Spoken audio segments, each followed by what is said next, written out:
Assalamualaikum warahmatullahi wabarakatuh. Kisah seorang anak kecil yang amat merindukan baginda Nabi Muhammad terjadi di zaman Syekh Abdurrahman At-Tibai, pengarang kitab Maulid At-Tibai. Kisah ini sangat mengharukan sampai membuat Syekh At-Tibai menangis.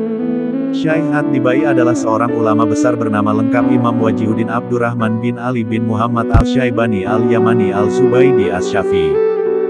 Beliau lahir pada bulan Muharram tahun 866 H dan wafat pada hari Jumat tanggal 12 Rajab tahun 944 Hijriah. Usia beliau kurang lebih 76 tahun. Beliau dikenal sebagai seorang ulama yang jujur, lemah lembut dan indah tutur katanya. Dikisahkan, Syekh Abdurrahman At-Tibai sedang berkumpul dengan orang-orang di kota Zabid, ujung kota Yaman untuk berziarah ke makam baginda Nabi Muhammad di kota Madinah. Jarak perjalanannya membutuhkan waktu selama 2 minggu. Ketika rombongan hendak bergerak ke kota Madinah, tiba-tiba seorang anak kecil berusia 8 tahun datang dan menyapa Syekh At-Tibai. "Wahai Syekh, aku ikut ziarah ke makam Nabi." Permintaan anak kecil itu tidak diizinkan oleh Syekh, karena khawatir membuat susah rombongan. Lalu Syekh At-Tibai bertanya kepada anak kecil itu, "Kenapa kau sangat ingin ikut?" Lalu anak itu berkata, "Wahai Syekh, percayalah aku sangat rindu kepada Rasulullah." Namun dijawabnya, "Sudahlah, kau tetap tak boleh ikut." Maka berjalanlah rombongan tadi. Setibanya di kota Madinah, tepatnya di depan makam Rasulullah, Syekh Abdurrahman At-Tibai terkejut melihat anak kecil itu ada di hadapannya. "Wahai anak kecil, dari mana kau datang? Bagaimana kau bisa ikut? Ketika kalian berangkat, aku masuk dalam kotak peti, ikut bersama rombongan ziarah ke makam Nabi Muhammad," kata anak itu. Syekh At-Tibai berkata, "Aku tidak heran kalau kau masuk peti, tapi selama 2 minggu kau makan dan minum dari mana?" "Tidak makan dan tidak minum." "Wahai Syekh, sungguh aku dilupakan dari makan dan minum karena sangat rindu kepada Nabi."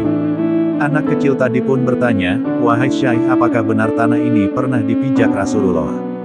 Kata Syekh At-Tibai, "Iya." Kemudian anak itu mengambil tanah itu lalu diciumnya tanah tersebut. Anak kecil itu tiba-tiba roboh seakan-akan pingsan.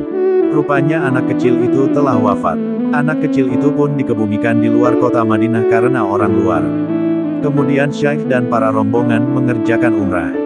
Saat pulang, Syekh At-Tibai teringat anak tersebut, lalu datang menziarahi makamnya. Ketika Syekh melihat keadaan makam itu, menjadi bingung. Karena makam yang berada di luar kota Madinah berangsur-angsur bergeser masuk kota Madinah mendekati makam Nabi Muhammad Shallallahu Alaihi Wasallam. Melihat itu menangislah Syekh Abdurrahman At-Tibai.